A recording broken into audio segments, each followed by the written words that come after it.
it's Mike Myers from Security 101, and this week I want to talk about email attachments.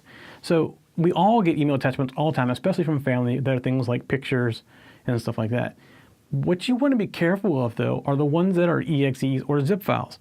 And especially from somebody you don't know. Nobody that you should send you something that's an EXE or a zip file that you do not know. In fact, if somebody does send you something, the delete key is really quick and easy to hit. And make sure you do that, because an EXE or a zip file can contain malware. And that's how most of the scams these days are infecting people. In fact, the most recent one was the FedEx during Christmas time.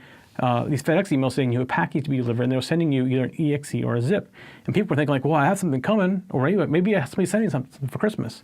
And they go and they click on it, and that immediately infects them. At that point, you're hosed. You need to go through and disinfect yourself. And some of those are pretty nasty, and sometimes the only way you can get those clean is actually to re-image your machine. In that process, you can lose data as well.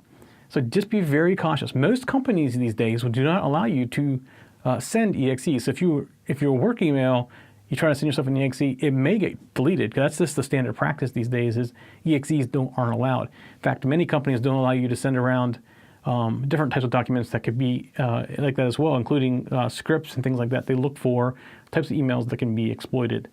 Zip files, if you're sending something, you want to send an EXE to somebody, the best thing to do is zip it and put a password on it, because email systems cannot get into a password protected zip. Lets it pass.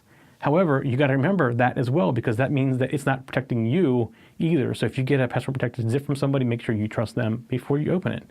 So rule or tip of the week is just be careful what you open as an email attachment, because a lot of things are bad.